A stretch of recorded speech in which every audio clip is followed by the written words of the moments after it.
3 things that I think you can do to make yourself a better and more automated Airbnb host. Number 1 is to be a guest yourself. You can write this off. Travel around the world, travel around your country, travel around your town. And first of all, I recommend traveling to a place where you don't speak the language. How did the host help you, or did they help you in that regard? Did they speak to you in your language, or do you have to translate everything? Did you get to the property and everything is in the native language? Was there anything that could have been done to help you to feel more comfortable in that place?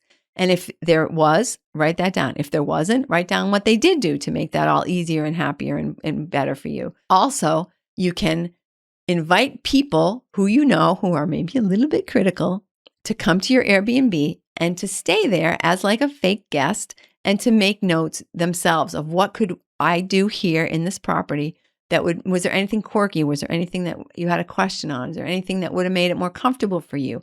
Should I have water in the fridge? Should I let people know that the drinking water is really good here? Should I, what else can I do to make things more convenient and comfortable for this guest? And your friends hopefully will be really frank with you and let you know the answers to that. And then the third thing is and I highly recommend this. When I coach clients on setting up their Airbnbs, I highly recommend that they stay in their own Airbnb property at least once a year for at least a weekend, or at least minimum 2 days, 2 nights. Every time I used to stay in my places, I would always find something I could do to make it better, to make it different, to improve the communication with people.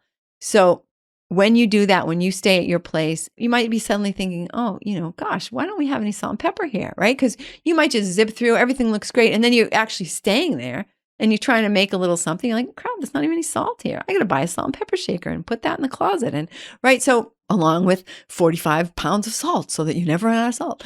So those kinds of things, you might not ever realize that unless you ever actually stay in the home. And, your guests might be they're not going to complain because you don't say that you provide condiments, but how nice is it that you do?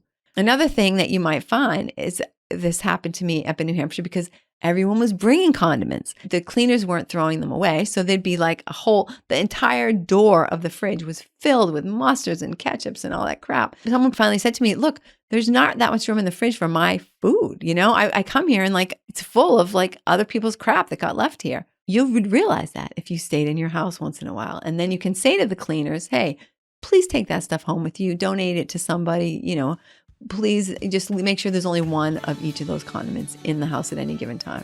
And you can make a picture of it and let people know that those condiments are there. But if you do that, then you have to provide them. So not always the best thing to do.